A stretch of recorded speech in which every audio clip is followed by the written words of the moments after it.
Na minha festa de aniversário de 25 anos, meu próprio avô, o homem que deveria me proteger, colocou algo na minha bebida.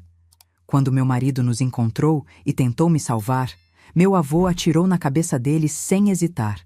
Foi por um milagre que não fiquei viúva naquela noite. Bom dia, meus queridos. Que bênção poder conversar com vocês hoje. Sou Aparecida Fontoura, tenho 71 anos, nasci em Teresópolis, no interior do estado, mas hoje vivo aqui em Niterói, pertinho do mar. A vida tem dessas coisas, né? A gente nasce num lugar e vai rodando pelo mundo até encontrar onde o coração se acalma.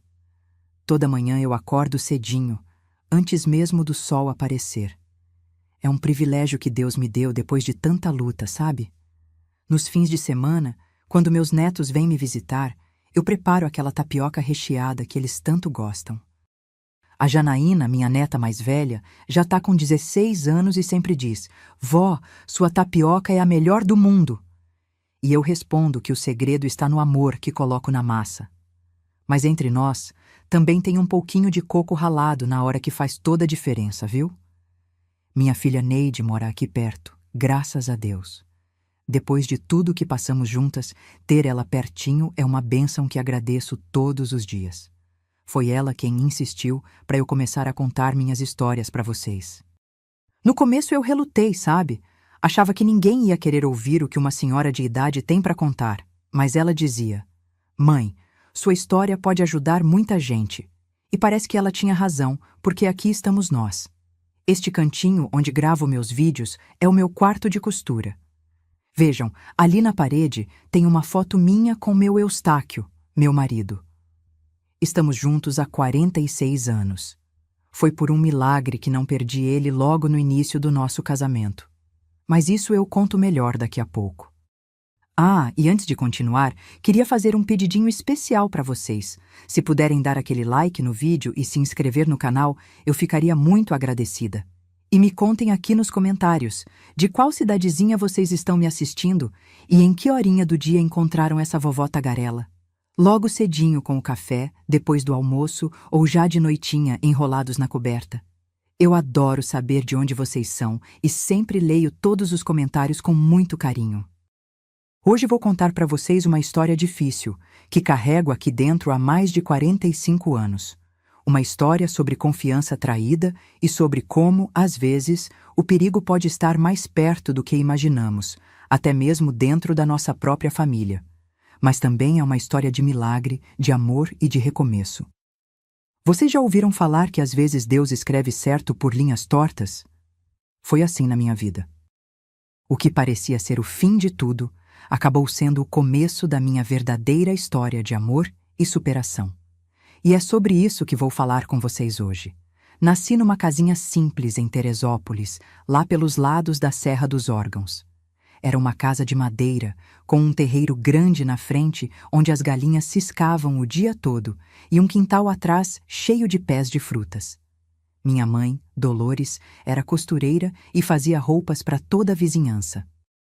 Meu pai, Abelardo, trabalhava na roça, plantando verduras que vendia na feira da cidade. Éramos uma família simples, mas nunca faltou comida na mesa nem amor no coração. Nós éramos em 5 irmãos. Eu era a do meio. Tinha meu irmão mais velho, o Geraldo, que já partiu pro abraço do pai há uns 10 anos. Depois vinha a Zulmira, 2 anos mais velha que eu. Eu era a terceira. E depois vinham a Dulce e o caçula Olívio. Crescemos todos juntos naquela casa, dividindo o pouco que tínhamos. A casa do meu avô Inácio ficava com uns 500 metros da nossa. Era a maior casa da redondeza, toda de alvenaria, com uma varanda enorme que circundava toda a construção. Vovô Inácio era viúvo desde que me entendo por gente. Minha avó Teodora morreu no parto do meu tio Gervásio, o caçula dos filhos deles. Acho que por isso o vovô tinha aquele jeitão fechado, sério. Ele era o patriarca da família, sabe? Aquele que todo mundo respeitava e até temia um pouco. Vovô Inácio tinha um sítio grande, com plantações de café e criação de gado. Era um homem respeitado na região. Na época, eu não entendia muito bem, mas hoje sei que muita gente devia favores ao meu avô.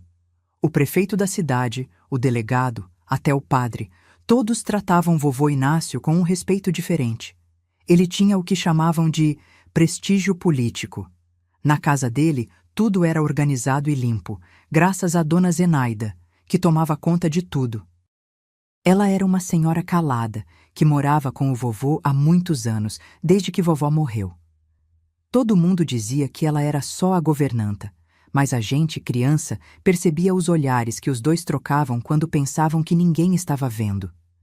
Mesmo com aquele jeitão durão, vovô Inácio tinha um carinho especial por mim.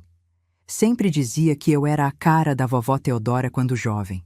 Quando eu ia visitar, ele sempre tinha um doce guardado, um presente, uma palavra mais mansa.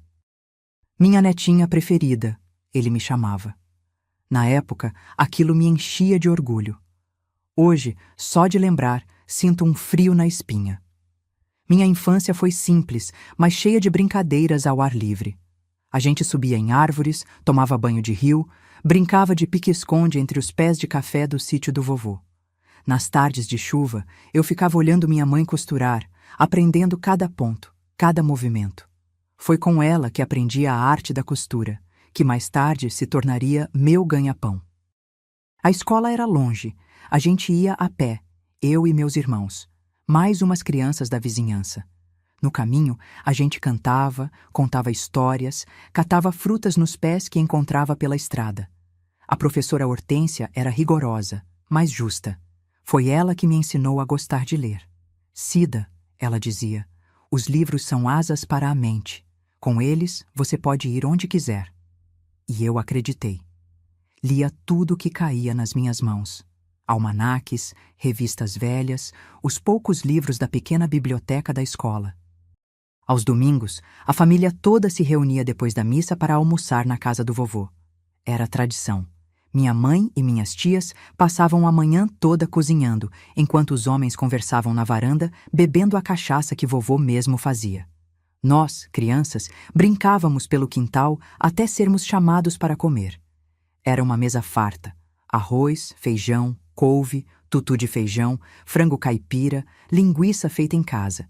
E de sobremesa, sempre tinha o doce de leite que dona Zenaida fazia tão bem. Depois do almoço, quando todo mundo já estava satisfeito e sonolento, vovô costumava contar histórias da época em que ele era jovem, de como conheceu vovó, de como construiu aquele sítio do nada. A gente ficava ouvindo, encantados com aquelas histórias de um tempo que parecia tão distante. Foi nessas ocasiões que aprendi a gostar de contar histórias também. Era uma vida simples, sem luxo, mas a gente não sentia falta de nada. Claro que tinha as dificuldades. Quando chovia muito e a estrada ficava intransitável, quando alguma colheita se perdia, quando alguém ficava doente e o médico mais próximo ficava na cidade. Mas a gente sempre dava um jeito, sempre se ajudava. Éramos uma comunidade, sabe? Quando fiz 12 anos, vovô me deu um presente especial, um medalhão de ouro com a foto da vovó Teodora dentro. Para você nunca esquecer de quem você se parece, ele disse. Eu usava aquele medalhão com orgulho, sem imaginar o que estava por trás daquele gesto, sem saber que aquele carinho especial escondia algo muito mais sombrio, que eu só entenderia muitos anos depois. Foi por essa época também que comecei a notar certos olhares do vovô que me deixavam desconfortável. Nada que eu conseguisse explicar na época, eu era muito nova, não entendia. Só sabia que algo não parecia certo na forma como ele me olhava às vezes, diferente de como olhava para meus irmãos ou primos. Mas logo afastava esses pensamentos. Afinal, era meu avô, o homem que todos respeitavam. Como poderia haver algo errado? Ai, meus queridos, como a gente é inocente quando criança, não é mesmo? Como confiamos facilmente naqueles que deveriam nos proteger, sem imaginar que às vezes o perigo mora dentro de casa, disfarçado de amor e cuidado. Quando completei 13 anos, meu corpo começou a mudar. Vocês sabem como é, né? A gente deixa de ser menina e começa a virar moça. Foi por essa época que os olhares do vovô Inácio ficaram ainda mais estranhos, mais intensos. E não era só o olhar. Ele começou a encontrar desculpas para ficar sozinho comigo, para me tocar, um cafuné demorado, um abraço que durava tempo demais, um beijo no rosto que chegava perigosamente perto da boca. Eu me sentia confusa. Aquilo me incomodava, mas ao mesmo tempo, como poderia estar errado? Era meu avô, o patriarca da família, o homem que todos respeitavam. E ele sempre dizia que eu era sua neta preferida, que eu era especial. Naquela idade, a gente não entende direito certas coisas. A gente só sente um desconforto, um medo sem nome. Uma vez, quando eu tinha uns 14 anos, estava ajudando Dona Zenaida na cozinha da casa do vovô. Ele entrou, me olhou de cima a baixo e disse: "Essa menina tá ficando igual a Teodora." Igualzinha. O jeito como ele falou, Dona Zenaida parou o que estava fazendo, ficou parada como estátua por um momento. Depois, sem olhar para ele, disse: "Seu Inácio, deixa a menina. Ela veio me ajudar com o almoço." Foi a primeira vez que vi alguém falar assim com meu avô, como se estivesse dando uma ordem. E o mais estranho? Ele obedeceu, saiu da cozinha sem dizer nada. Mais tarde, quando estávamos sozinhas, Dona Zenaida me disse: "Menina, toma cuidado. Não fica sozinha com seu avô." Eu perguntei por quê, e ela só balançou a cabeça. "Tem coisas que é melhor nem falar. Só toma cuidado." Aquilo ficou martelando na minha cabeça por muito tempo, mas eu não tinha coragem de perguntar mais nada. Por essa época, minha mãe começou a agir diferente também. Sempre que vovô pedia para eu ficar na casa dele, ajudar com alguma coisa, ela arranjava uma desculpa. "Cida precisa me ajudar com a costura. Cida tem que estudar para a prova. Cida não está se sentindo bem hoje." Era como se ela soubesse de algo que eu não sabia, como se estivesse me protegendo de algo que não podia nomear. Aos 16 anos, comecei a namorar o filho do dono da venda, o Alfredo. Era um rapaz bom, trabalhador, que me tratava com respeito.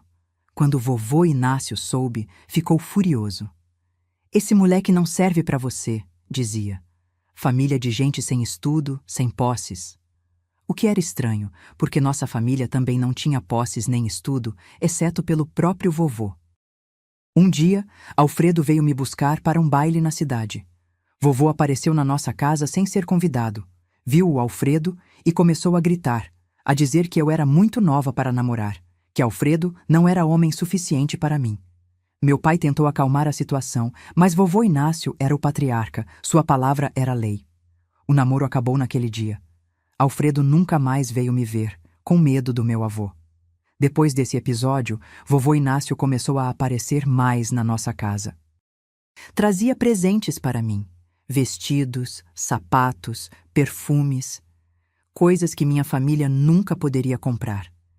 Minha mãe não gostava, tentava recusar, mas meu pai dizia que não podíamos desrespeitar o vovô. "É só um avô querendo mimar a neta", ele dizia.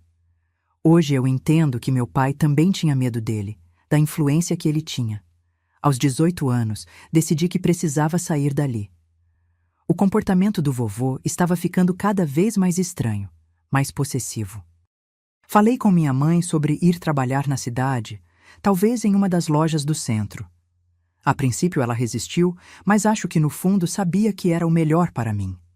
Foi então que minha tia Eulália, irmã da minha mãe que morava em Niterói, veio nos visitar.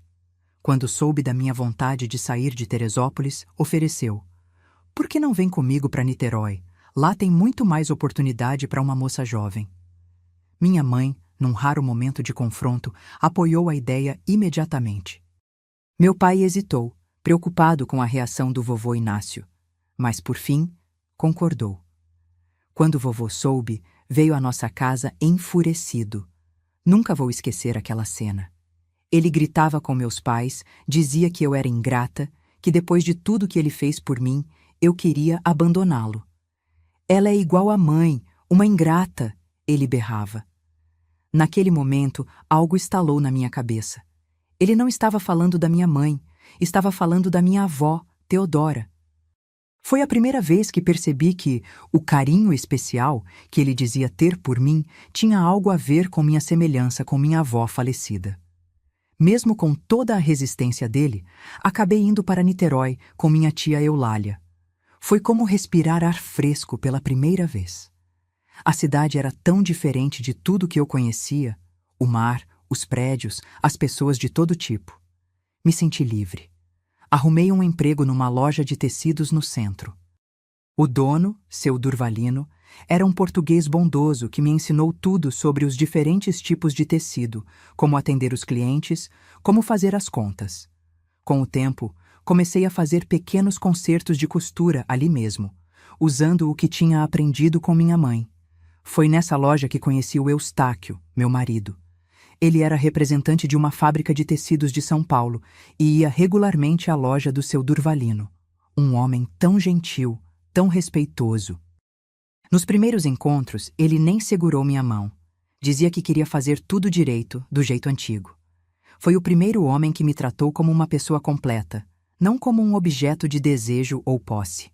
Namoramos por 2 anos. Eustáquio vinha a Niterói uma vez por mês, a trabalho, e aproveitávamos cada momento juntos. Passeávamos pela praia, conversávamos sobre tudo, fazíamos planos. Quando ele me pediu em casamento, não tive dúvidas. Aceitei na hora. A notícia do meu noivado chegou até Teresópolis, claro. Meus pais ficaram felizes por mim, mas preocupados também. Vovô Inácio não disse nada quando soube, o que era ainda mais assustador do que se tivesse ficado bravo. Decidimos fazer uma festa de noivado simples na casa da minha tia Eulália. Convidamos minha família de Teresópolis, a família do Eustáquio, que morava em São Paulo, e alguns amigos que havíamos feito em Niterói.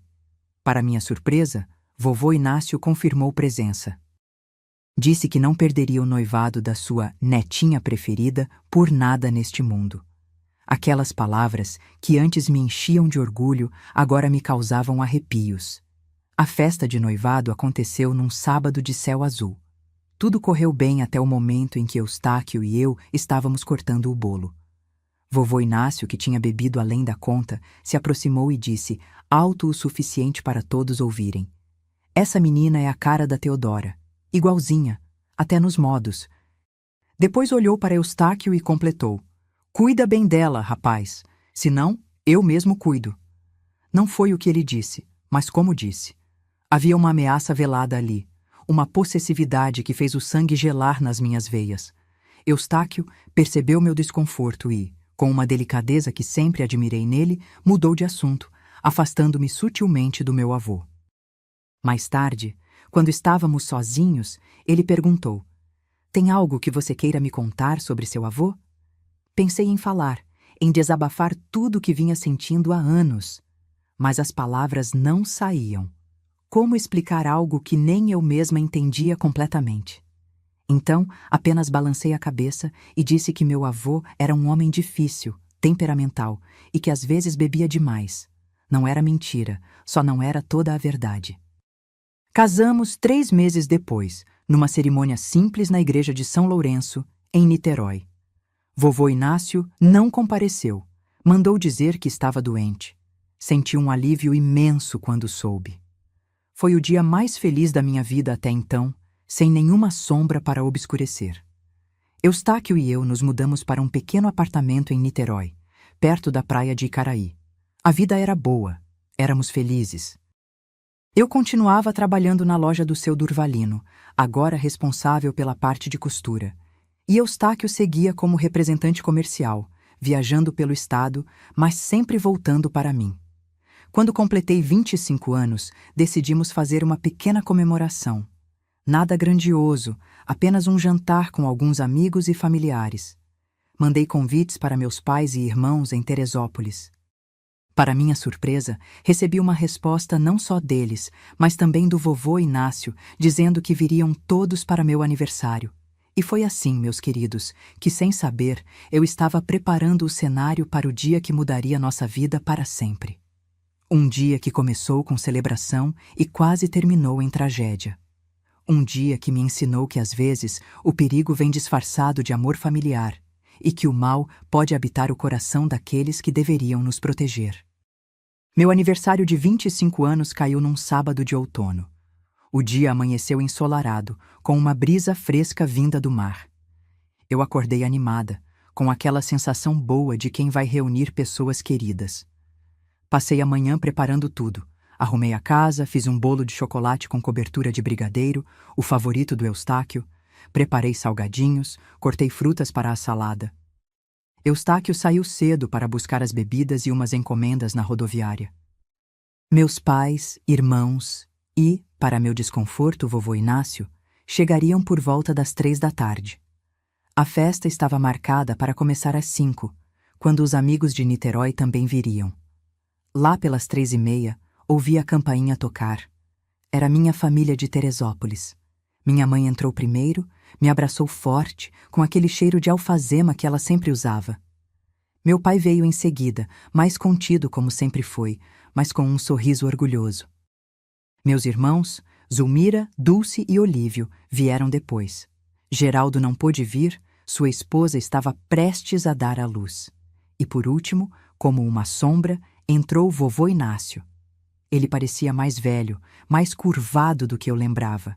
Mas os olhos tinham o mesmo brilho inquietante de sempre quando pousavam em mim. Ele me abraçou demorado, sussurrando no meu ouvido. Minha netinha preferida, cada vez mais parecida com ela.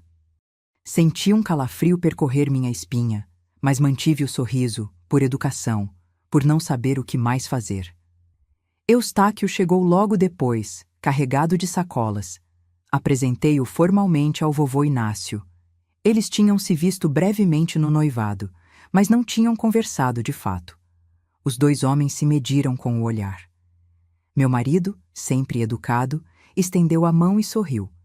Vovô Inácio apertou a mão dele com força desnecessária, sem sorrir de volta. A tarde avançou. Os amigos começaram a chegar. A casa foi ficando cheia de conversa e risadas. Servi os salgadinhos, as bebidas circulavam. Vovô Inácio se mantinha num canto, observando tudo, observando a mim, principalmente.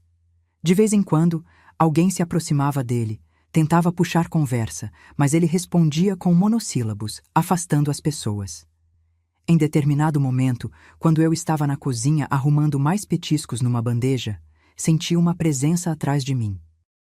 Era ele, vovô Inácio, com um copo na mão. Vamos fazer um brinde especial, só nós dois, ele disse, ao seu aniversário e às lembranças que nunca morrem. Havia algo no tom dele que me deixou alerta, mas ao mesmo tempo, como recusar? Era meu avô, o patriarca, o homem a quem todos deviam respeito. E talvez, pensei, eu estivesse exagerando.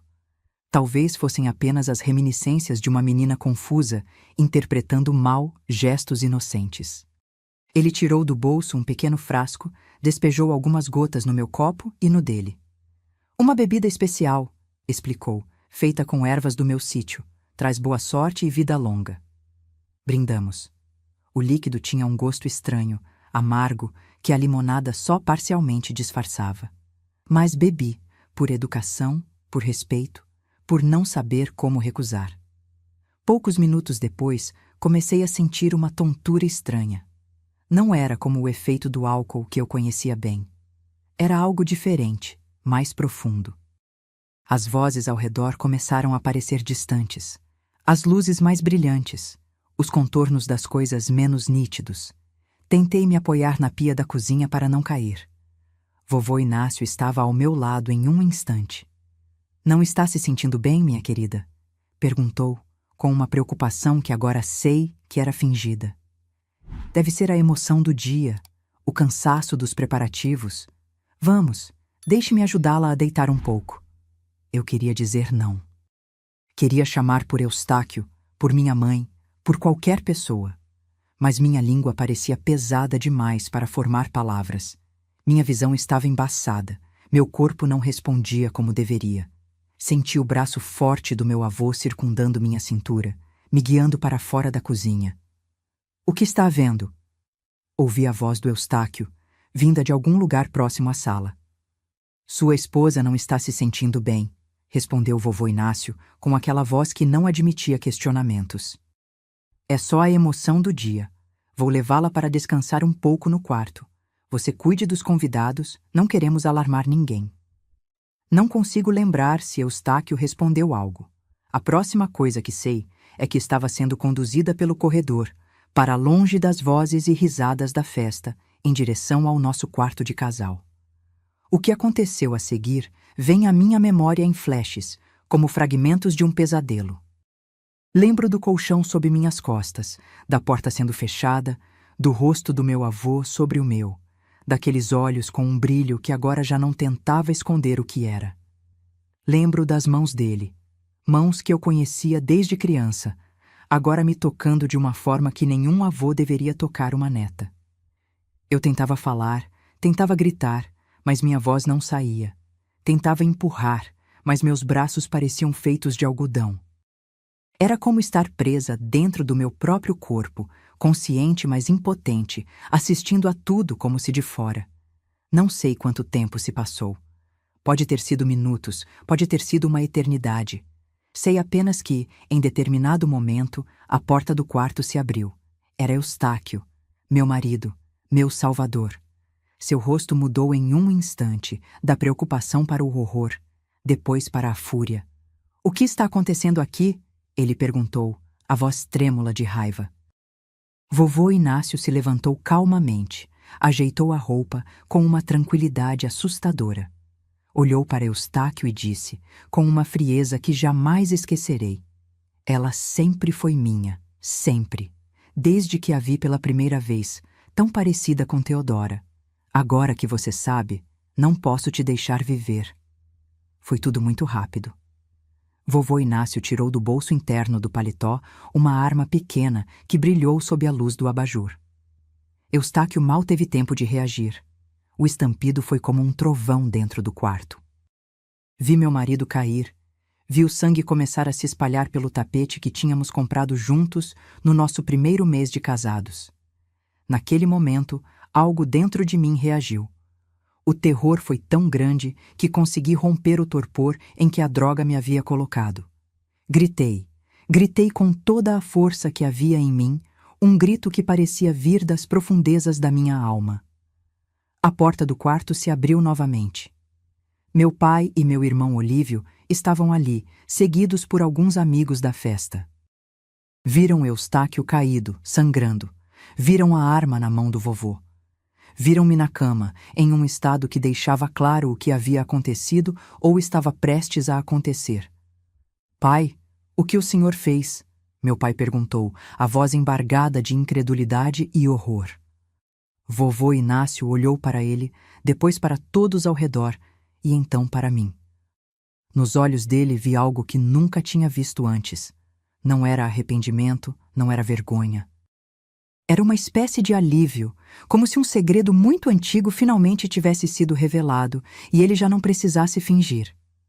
"Ela é igual à sua mãe", ele disse para meu pai. "Igualzinha. Você nunca percebeu?" Foi então que entendi. O horror completo do que aquelas palavras significavam. O carinho especial que vovô dizia ter por minha avó Teodora nunca foi o amor respeitoso de um marido. Foi algo doentio, possessivo, que agora ele transferira para mim por causa da nossa semelhança física. Meu pai avançou, tomado por uma fúria que eu nunca tinha visto naquele homem sempre tão calmo. Olívio e os outros amigos o seguraram. "A polícia?" alguém disse. "Chamem a polícia. E uma ambulância. Rápido." Tudo depois disso é um borrão. Lembro de sirenes, de vozes, de pessoas entrando e saindo do quarto. Lembro de ser colocada numa maca, de ver Eustáquio em outra, muito pálido, com médicos ao redor tentando estancar o sangue. Lembro do rosto da minha mãe, lavado em lágrimas, segurando minha mão na ambulância. No hospital, as horas se arrastavam como anos. Eu já estava mais lúcida, a droga saindo do meu sistema. Os médicos fizeram exames, a polícia fez perguntas. Eu queria apenas saber de Eustáquio, se ele estava vivo, se sobreviveria. Foi só na madrugada que um médico veio falar comigo. Lembro exatamente das palavras dele. "Sua senhora, seu marido está em estado grave, mas estável.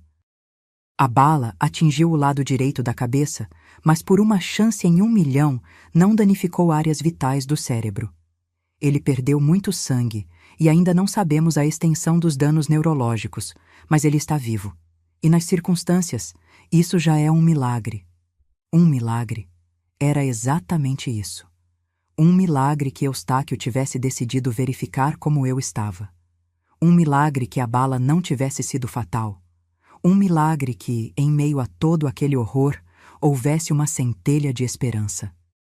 Vovô Inácio foi preso ali mesmo, no nosso apartamento. Não ofereceu resistência. Segundo me contaram depois, ele parecia aliviado, como se um grande peso tivesse sido tirado de seus ombros. Como se, após décadas escondendo sua verdadeira natureza, pudesse finalmente ser quem realmente era. Nos dias que se seguiram, mais horrores vieram à tona. A polícia encontrou, num compartimento secreto na casa do vovô em Teresópolis, um diário da minha avó Teodora. Nele, ela relatava anos de abuso, de controle, de terror psicológico. O casamento que todos viam como exemplar era, na realidade, uma prisão. Teodora não morreu no parto do tio Gervásio, como sempre nos contaram. Ela tirou a própria vida, incapaz de suportar mais um dia nas mãos do meu avô. E então havia as fotos, dezenas delas, minhas desde criança. Fotos que ele tirava nos almoços de domingo, nas festas de família. Fotos em que eu nem estava olhando para a câmera. Junto com elas, fotos antigas da minha avó, na mesma idade. A semelhança era inegável. E agora, com tudo o que sabíamos, também era aterrorizante. O pior de tudo foram os depoimentos. Dona Zenaida falando sobre como tentou me proteger sem poder revelar toda a verdade, por medo. Minha mãe confessando que sempre desconfiou, mas que o poder do vovô sobre a família era tão grande que ela não sabia como agir. Meu pai, arrasado pela descoberta de que seu próprio pai não era o homem que ele pensou que fosse. Foi o período mais escuro da minha vida. Enquanto Eustáquio lutava para sobreviver, eu lutava para processar tudo o que havia acontecido, tudo o que havia descoberto. O homem que eu chamava de vovô, que me dava doces e presentes quando eu era criança, era na verdade um monstro que havia abusado da minha avó por anos, que a levou ao suicídio e que planejava fazer o mesmo comigo. Meus queridos, tem coisas na vida que a gente nunca espera enfrentar. Tem dores que parecem grandes demais para caber dentro da gente. Mas é incrível como somos mais fortes do que imaginamos. É incrível como, mesmo na escuridão mais completa, uma pequena luz pode nos guiar de volta. Para mim, essa luz era Eustáquio. Enquanto ele respirasse, enquanto houvesse a mínima chance de recuperação, eu continuaria lutando. Por ele. Por nós. Pela vida que planejamos juntos e que agora pendurava por um fio tão frágil. O hospital se tornou meu novo lar nos meses que se seguiram. Os médicos chamavam o estado de Eustáquio de coma induzido. Mantinham-no sedado para dar ao cérebro tempo de se recuperar do trauma. Eu passava os dias ao lado dele, segurando sua mão, conversando como se ele pudesse me ouvir, rezando por um milagre. Enquanto isso, o mundo lá fora parecia desmoronar e se reconstruir ao mesmo tempo. Vovô Inácio estava preso, aguardando julgamento. A imprensa local noticiou o caso. Patriarca tenta matar genro após ser flagrado abusando da própria neta. Manchetes que expunham nossa dor, nossa vergonha, para todos verem. Nossa família, que sempre parecera tão unida aos olhos de estranhos, estava em pedaços.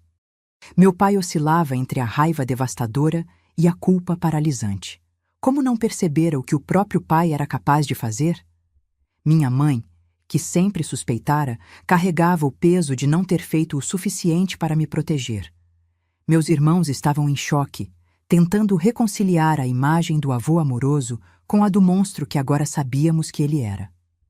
Uma semana após o incidente, estava sozinha no quarto do hospital com Eustáquio quando o médico entrou para a visita diária. Doutor. Teodoro era um homem de meia idade, com olhos cansados, mas gentis. Ele checou os monitores, examinou as pupilas de Eustáquio, fez suas anotações habituais. Dona Aparecida, ele disse finalmente, precisamos conversar sobre as expectativas. Aquelas palavras me gelaram. Ele não vai sobreviver? Perguntei, mal conseguindo formar as palavras. Não é isso. O médico respondeu rapidamente. Seu marido é jovem, forte, e a cirurgia para remover o projétil foi bem-sucedida. Mas tenho que ser honesto com a senhora. Mesmo que ele desperte do coma, não sabemos que tipo de sequelas neurológicas ele terá. Pode haver comprometimento motor, de fala, de memória. Ele pode não me reconhecer? A pergunta saiu como um sussurro. O médico hesitou. É uma possibilidade que temos que considerar. A bala atingiu uma área próxima ao lobo temporal, que está associado à memória. Só saberemos realmente quando ele acordar. Se acordar. Naquela noite, sozinha no quarto de hospital, depois que a enfermeira insistiu que eu fosse descansar na poltrona, tive meu momento mais escuro. Olhei para Eustáquio, tão imóvel, tão pálido, ligado àquelas máquinas que apitavam monotonamente. O homem que eu amava, que tentara me proteger, estava ali, entre a vida e a morte, por minha causa, por ter se casado comigo, por ter entrado naquele quarto naquele momento. E se ele nunca mais acordasse? E se acordasse e não me reconhecesse? E se acordasse odiando-me por ter trazido essa desgraça para a vida dele? As perguntas martelavam em minha mente, sem respostas, sem consolo. Foi quando Eustáquio teve a primeira convulsão. Os alarmes dos monitores dispararam, enfermeiras e médicos invadiram o quarto. Fui empurrada para fora, para o corredor frio e impessoal, onde só podia ouvir vozes tensas e o som de equipamentos sendo movidos. Deslizei pela parede até o chão e, pela primeira vez desde o incidente, permiti-me quebrar completamente. Chorei como nunca havia chorado antes. Não lágrimas silenciosas e contidas, mas soluços profundos que vinham das entranhas. Gritos abafados contra minhas próprias mãos. Por que, meu Deus? Por que ele? Por que não eu? As perguntas saíam entre soluços, sem respostas. Foi assim que minha mãe me encontrou, encolhida no corredor do hospital, um pequeno monte de desespero. Ela tinha vindo trazer roupas limpas para mim e alguma comida caseira. Sem dizer uma palavra, sentou-se ao meu lado no chão frio e me abraçou. Não tentou dizer que tudo ficaria bem. Ambas sabíamos que era uma promessa que ninguém podia fazer. Apenas me segurou enquanto eu desabava. Quando finalmente me acalmei o suficiente para falar, olhei para ela e disse: Mama, a culpa é minha. Eu deveria ter falado algo quando era mais nova. Deveria ter recusado aquela bebida. Deveria ter... Não. Sua voz era firme, mais firme do que eu jamais a ouvira. A culpa é dele, só dele, e minha também, por não ter feito mais para te proteger. Olhei para ela, surpresa com a força em sua voz. Eu sempre soube que havia algo errado no jeito como seu avô olhava para você, ela continuou. Sempre soube que havia algo obscuro nele. Sua avó, antes de... Ela parou, escolhendo as palavras. Antes de partir, Teodora me procurou. Ela sabia que eu estava grávida do seu pai. Me avisou para nunca deixar minha filha sozinha com ele. Não explicou por quê, mas eu entendi, e ainda assim não fiz o suficiente. Aquela revelação foi como uma nova onda de dor, mas também, estranhamente, de alívio. Não estava louca. Não havia imaginado aqueles olhares, aquele desconforto. Era real. Sempre fora real. Naquele momento, algo mudou dentro de mim. A sensação de impotência começou a dar lugar a uma raiva fria, controlada. Não uma raiva autodestrutiva, mas uma que dava foco, propósito. Ele vai pagar pelo que fez, disse, minha voz surpreendentemente calma. Não apenas por Eustáquio, não apenas por mim, mas por vovó Teodora também, por todas nós. Minha mãe assentiu lentamente. Sim, minha filha, e estaremos ao seu lado. Quando o médico finalmente saiu do quarto, seu rosto estava sério, mas não desolado. Conseguimos estabilizá-lo, disse. A convulsão foi uma reação do cérebro ao trauma, mas pode ser também um sinal de atividade, de recuperação. Vamos ajustar a medicação e monitorar de perto. Aquela pequena fagulha de esperança foi suficiente para me dar forças para o que viria a seguir. No dia seguinte, fui à delegacia prestar meu depoimento formal. Falei tudo, sem omitir nada. Os olhares na infância, os toques inapropriados, as investidas que foram se tornando mais ousadas com o tempo. O comportamento possessivo, os ciúmes de qualquer homem que se aproximasse de mim, a obsessão com minha semelhança com minha avó. Falar em voz alta foi como arrancar um tumor que crescia há anos dentro de mim. Doía, sangrava, mas era necessário para a cura. Dias depois, fui informada que vovô Inácio seria julgado não apenas pela tentativa de homicídio contra Eustáquio, mas também por abuso sexual. O promotor do caso, Dr. Osvaldo, me explicou que, com o diário de minha avó, as fotografias encontradas e os depoimentos da família, havia evidências suficientes para uma condenação severa. Mas havia um problema. Para fortalecer o caso, seria importante que eu testemunhasse pessoalmente no julgamento, que olhasse nos olhos do homem que destruíra tantas vidas e contasse minha história. A ideia me aterrorizava. Como poderia enfrentar vovô Inácio novamente? Como suportaria estar na mesma sala que ele, sentir aqueles olhos em mim? Levei meus temores para a terapia.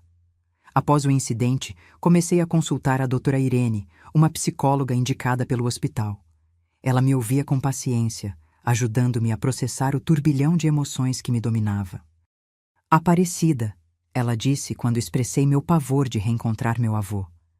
Você já está enfrentando o pior. A possível perda do seu marido, a revelação dos traumas familiares, a reconstrução da sua própria identidade após descobrir esses horrores. Enfrentar seu avô em tribunal pode ser parte do seu processo de cura. E se eu desmoronar? E se não conseguir falar? Então você se levanta e tenta de novo, e nós estaremos lá, sua família, seus amigos, eu, para ajudar você a se reerguer. Enquanto lutava com essa decisão, algo extraordinário aconteceu. Uma manhã, durante minha visita habitual a Eustáquio, notei um leve movimento em seus dedos. Chamei a enfermeira, que chamou o médico. Testes foram feitos. E então, o Dr. Teodoro confirmou o que eu mal ousava esperar. Eustáquio estava começando a reagir a estímulos externos. Estava emergindo lentamente do coma. Não crie expectativas muito altas ainda, o médico advertiu. O caminho para a recuperação é longo e incerto. Mas isso é definitivamente um bom sinal. Aquela pequena vitória foi o empurrão que eu precisava. Se Eustáquio estava lutando para voltar, eu lutaria também. Lutaria por justiça, por encerramento, por uma chance de recomeçar sem as sombras do passado nos perseguindo. Na noite antes da audiência preliminar, sentei-me ao lado da cama de Eustáquio, como fazia todos os dias. Segurei sua mão e, mesmo sabendo que ele provavelmente não podia me ouvir ou entender, falei com ele. Amanhã vou enfrentar o vovô Inácio no tribunal, disse. Estou com medo, muito medo, mas vou fazer isso por nós, para que, quando você acordar, possamos começar uma vida nova, sem esse pesadelo nos assombrando. E então aconteceu. Um aperto leve, quase imperceptível, em minha mão. Os olhos de Eustáquio continuavam fechados, seu rosto imóvel, mas sua mão tinha apertado a minha. Tenho certeza disso. Aquele pequeno gesto, aquela minúscula resposta, foi como um farol na escuridão. Um sinal de que, por mais difícil que fosse o caminho à frente, não estava sozinha. Eustáquio estava comigo, lutando ao seu modo. E eu lutaria também, por ele, por mim, por nós. No dia seguinte, entrei no tribunal com as pernas trêmulas, mas a cabeça erguida. Quando o vovô Inácio foi trazido, algemado e escoltado, nossos olhos se encontraram pela primeira vez desde o incidente.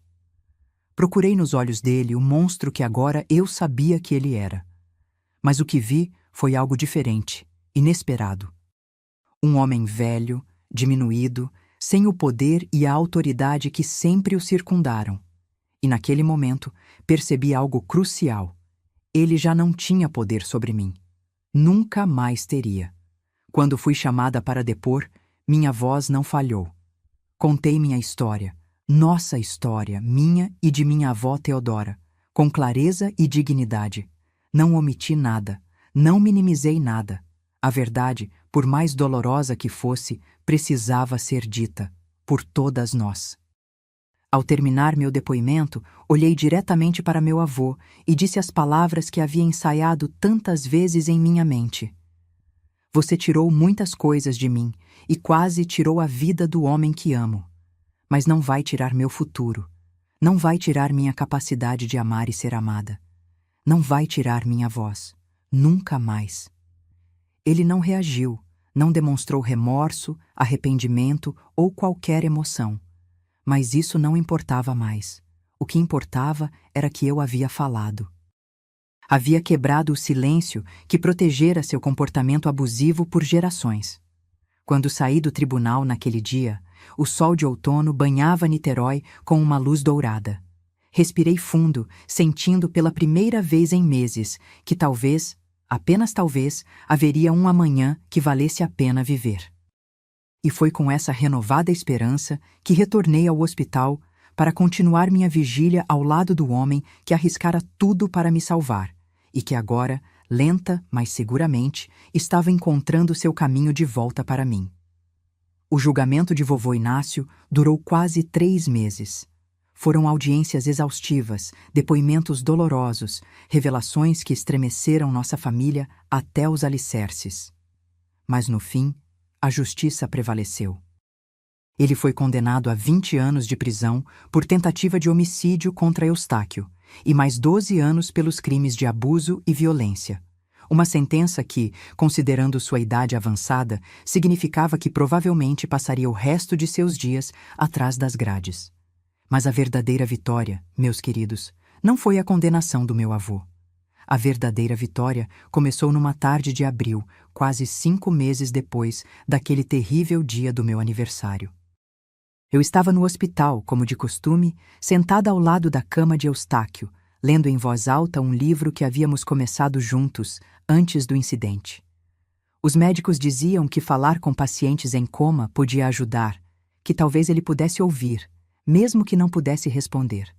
Então eu lia, contava sobre meu dia, sobre o julgamento, sobre tudo. Naquele dia específico, estava lendo um trecho sobre uma viagem que os personagens faziam a uma praia distante. De repente, senti Eustáquio apertar minha mão.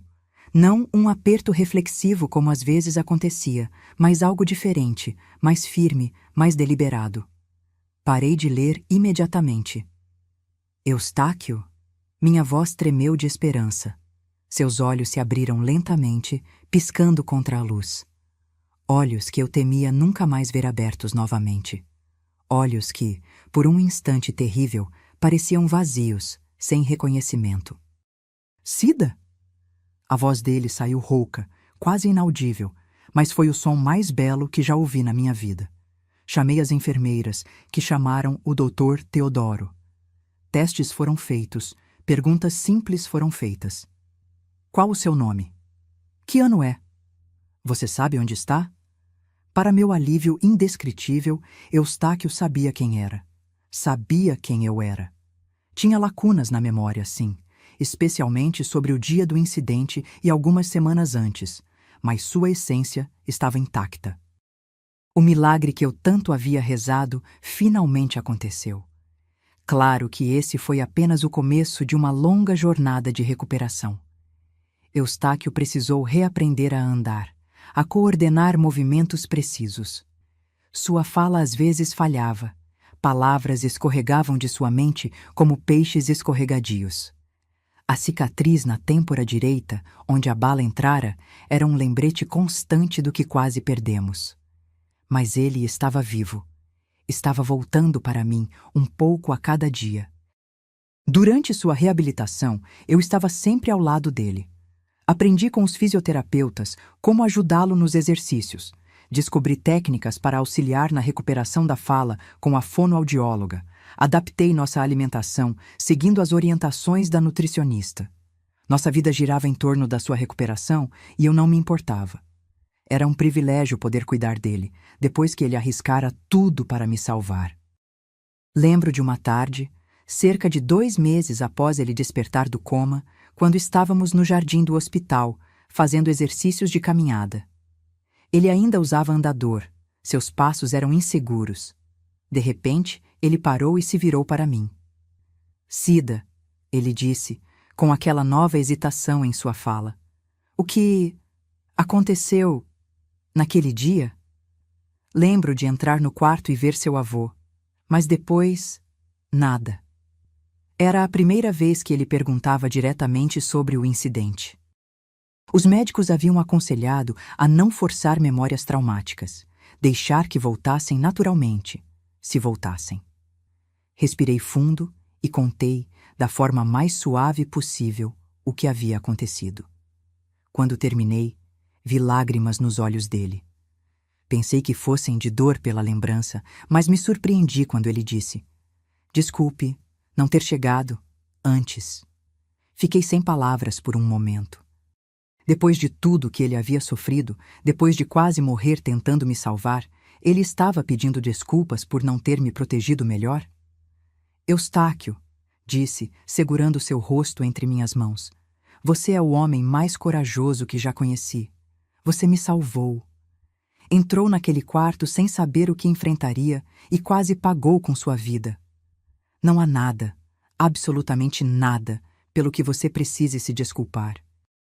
Ele segurou minhas mãos, beijou minha palma e disse, com mais clareza do que conseguira em semanas: faria tudo de novo, sem hesitar. Foi nesse momento que soube, com certeza absoluta, que conseguiríamos superar qualquer coisa juntos. A vida, entretanto, raramente segue o caminho que planejamos.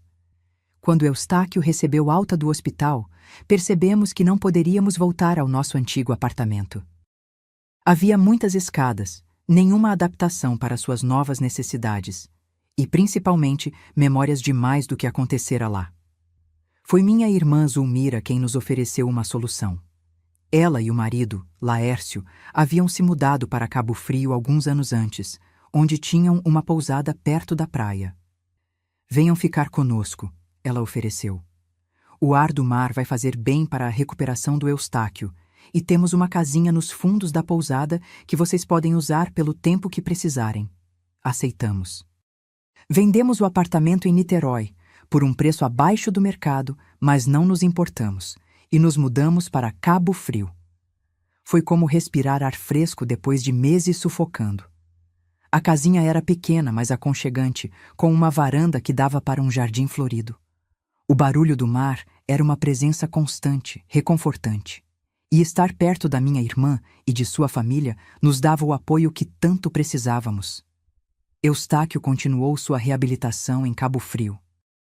Aos poucos, sua fala melhorou, seus passos ficaram mais firmes. 1 ano após o incidente, ele conseguia caminhar sem auxílio por curtas distâncias, embora ainda usasse uma bengala para trajetos mais longos. Sua memória nunca retornou completamente. Havia lacunas, especialmente sobre o dia do incidente, mas ele conseguia formar novas memórias sem problemas. E talvez fosse melhor assim. Algumas lembranças são fardos pesados demais para carregar. Quanto à minha recuperação emocional, foi um caminho igualmente longo. Continuei a terapia com a doutora Irene, que aceitou fazer sessões por telefone depois que nos mudamos. As pesadas cadeias de culpa, vergonha e medo que me prendiam por tantos anos foram sendo desfeitas, elo por elo, sessão por sessão. Aprendi a separar o que era responsabilidade minha do que não era. Aprendi que ser vítima de abuso não me tornava fraca ou cúmplice. Aprendi que o mal que meu avô fez, a mim, a minha avó, a nossa família, era fruto da sua própria escuridão, não de algo que fizemos para merecê-lo. O luto também foi parte do processo. Luto pelo que poderia ter sido se minha avó Teodora não tivesse sofrido nas mãos do meu avô. Luto pelo que aconteceu com Eustáquio, pelas capacidades que ele perdeu, pelos sonhos que tivemos que ajustar. Luto pela família que um dia acreditei ter, imperfeita, mas unida, e que agora estava despedaçada pela verdade. Mas da mesma forma que a maré baixa sempre dá lugar à maré alta, o luto eventualmente deu espaço para algo novo, algo inesperado, liberdade. Liberdade das sombras do passado, das expectativas sufocantes, do medo constante. Liberdade para redescobrir quem eu era, quem eu poderia ser. Em Cabo Frio, comecei a costurar novamente.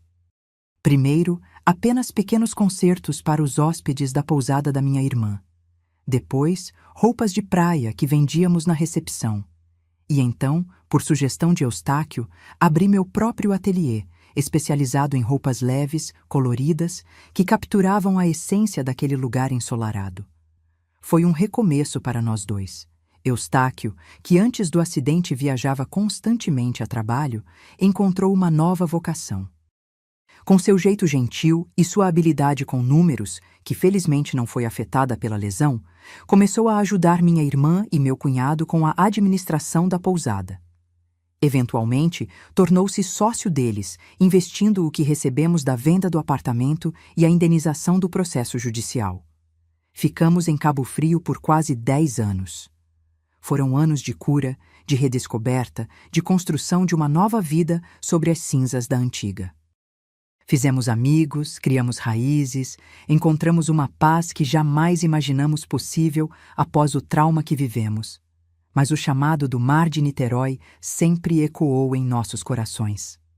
Em 1989, quando Eustáquio já estava completamente recuperado, exceto pela ligeira claudicação na perna direita e ocasionais falhas na fala quando estava cansado, decidimos voltar.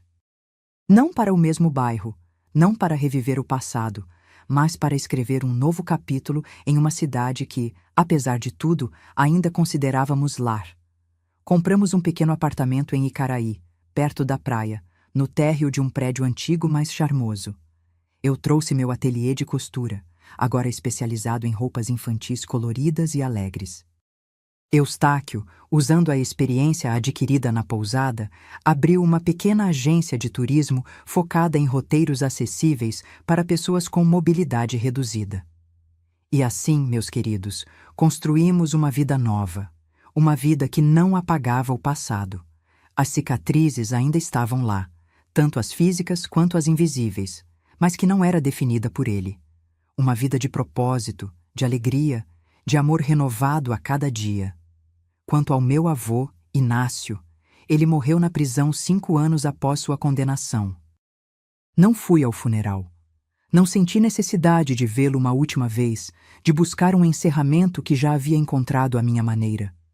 Prefiro lembrar que a verdadeira vitória não foi sua punição, mas nossa sobrevivência, nossa capacidade de reconstruir e encontrar felicidade apesar de tudo.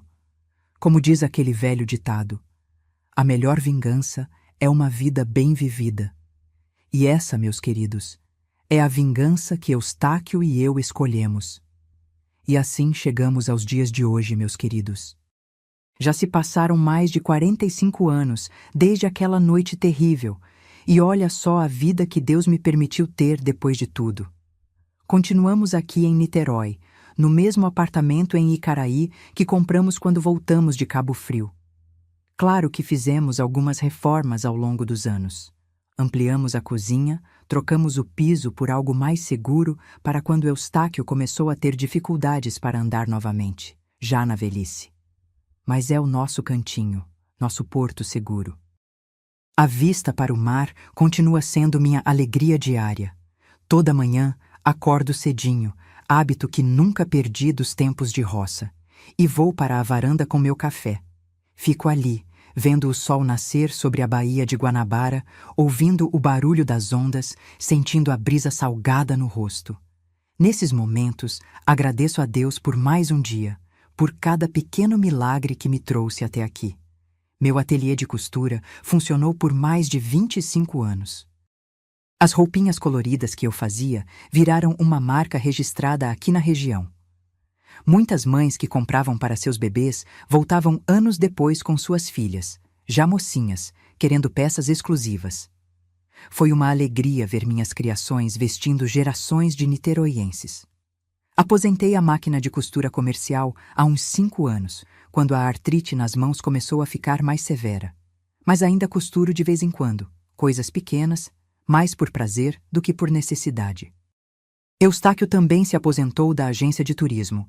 Passamos o negócio para nossa filha, Neide, que continuou com o mesmo espírito de acessibilidade e inclusão, mas modernizou tudo. Hoje ela trabalha mais com turismo virtual e pacotes internacionais, coisas que a gente nem sonhava quando começou. Ah, não contei sobre a Neide ainda, não é? Depois de tudo que passamos, achamos que talvez nunca teríamos filhos. As sequelas emocionais e físicas pareciam um obstáculo grande demais. Mas em 1982, quando estávamos em Cabo Frio, há cerca de 3 anos, descobri que estava grávida. Foi uma surpresa e tanto. Eu já tinha 28 anos, não era tão jovem para a época, e os médicos nos alertaram sobre possíveis complicações devido ao trauma que meu corpo sofrera anos antes. Mas Neide veio ao mundo forte e saudável, trazendo uma luz que não sabíamos que ainda faltava em nossas vidas. Criá-la foi a maior alegria e o maior desafio que enfrentamos. Como proteger uma criança sem sufocá-la com medos? Como ensiná-la sobre os perigos do mundo sem enchê-la de desconfiança? Foram questões que nos acompanharam em cada fase da sua criação. Decidimos, desde cedo, ser honestos com ela.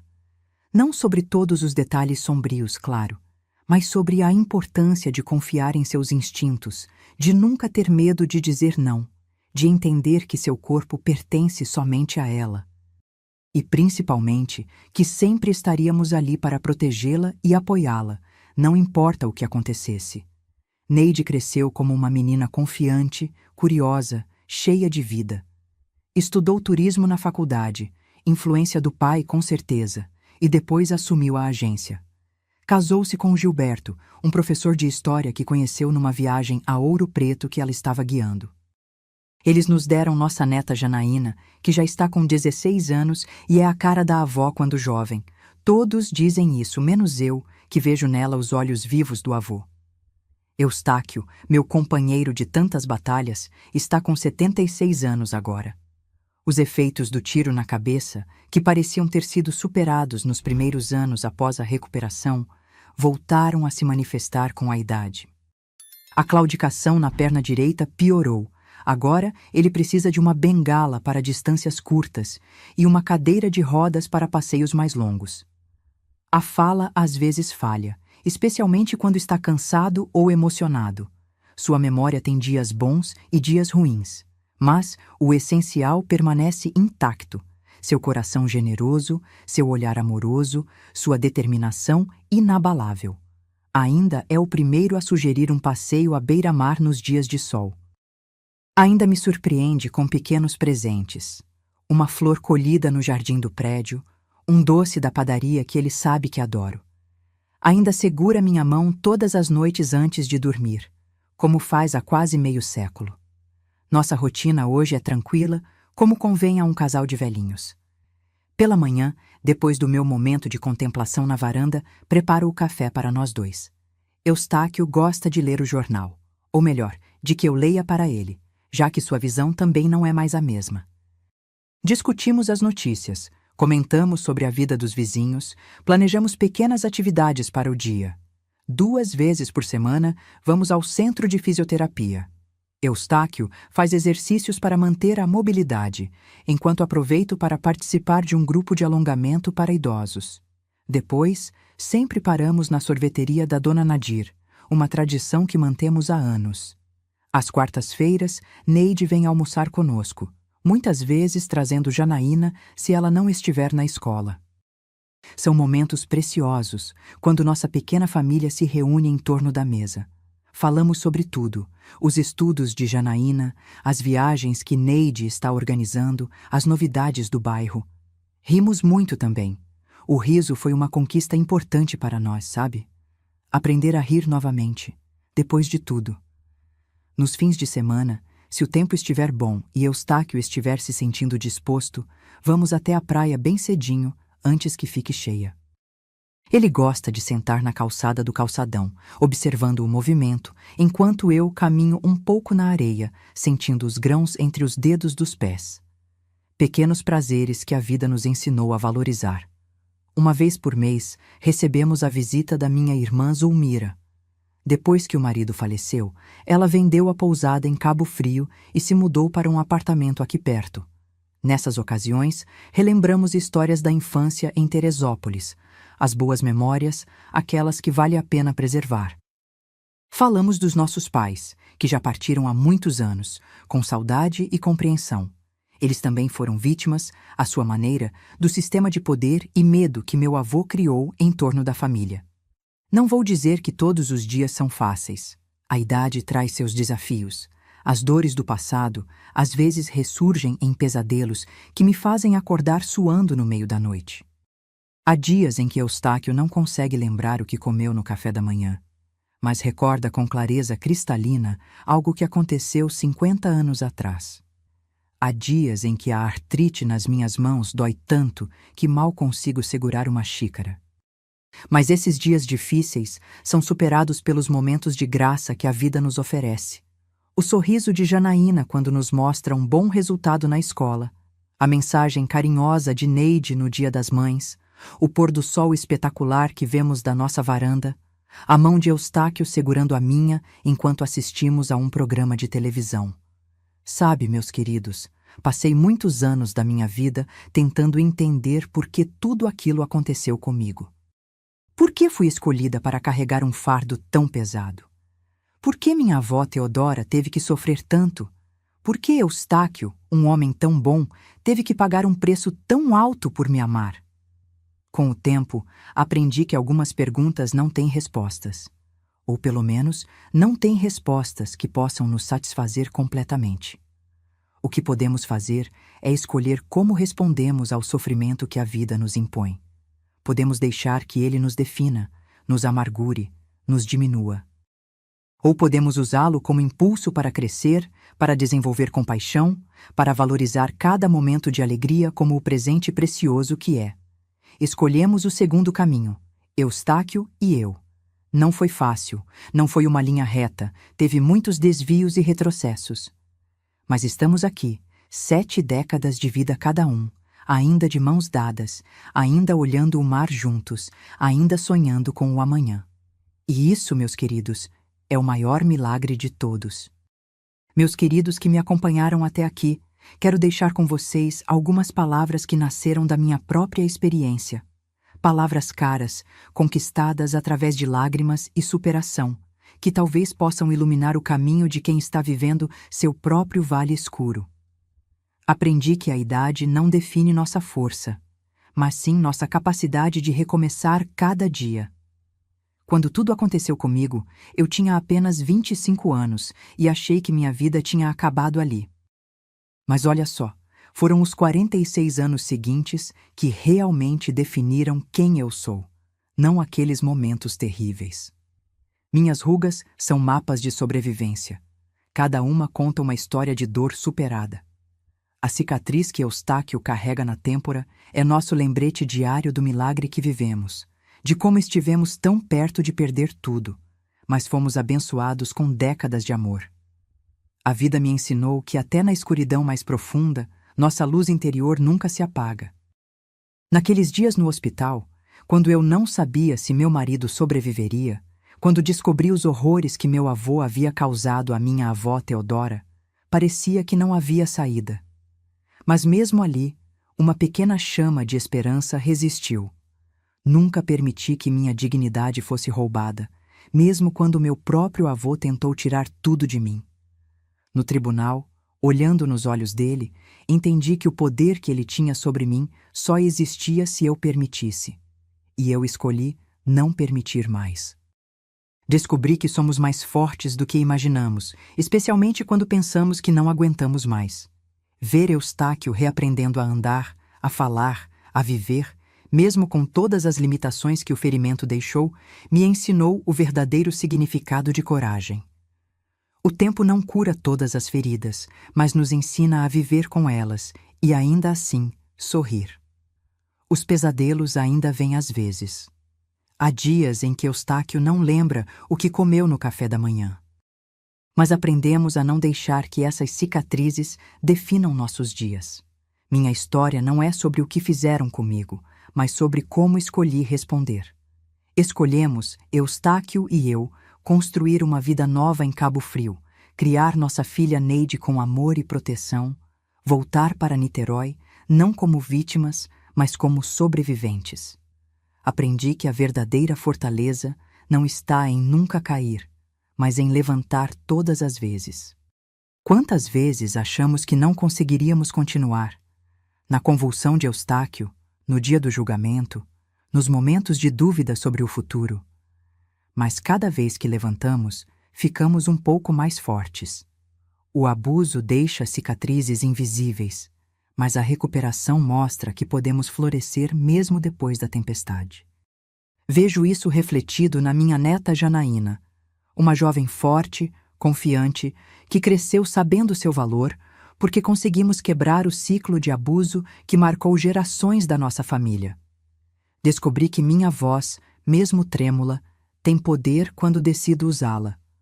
Foi no tribunal, enfrentando meu avô, que compreendi isso. É agora, contando minha história para vocês, que confirmo essa verdade todos os dias. A idade me deu sabedoria para entender que nunca é tarde para recomeçar. Aos 25, aos 35, aos 50 anos, em cada fase, encontrei novas formas de renascer. E aqui estou, aos 71, ainda descobrindo novos começos. Minha experiência me ensinou que nossa história não termina nos capítulos dolorosos. O tiro que quase tirou a vida do meu Eustáquio não foi o fim da nossa história. Foi apenas o começo de uma jornada de amor e superação que já dura quase meio século. Aprendi que sobreviver é uma forma de resistência e viver bem é a melhor vingança. Cada aniversário que celebramos juntos, cada sorriso da nossa filha, cada conquista da nossa neta, são todos testemunhos de que vencemos. Se você está passando por alguma situação difícil, lembre-se, você não está sozinho. E o que você está vivendo agora não precisa definir o restante da sua história. Há um futuro esperando por você além dessa dor. Há uma força dentro de você que talvez você ainda não conheça. E a você que me assistiu até aqui, se minha história tocou seu coração, deixe nos comentários a palavra milagre. Porque foi isso que recebi naquela noite terrível. Um milagre que salvou a vida do meu marido, que me deu uma segunda chance, que nos permitiu estar aqui hoje, compartilhando essa história de superação. Obrigada por me ouvirem com tanto carinho. Que Deus abençoe cada um de vocês e que nunca falte esperança em seus corações, mesmo nas noites mais escuras.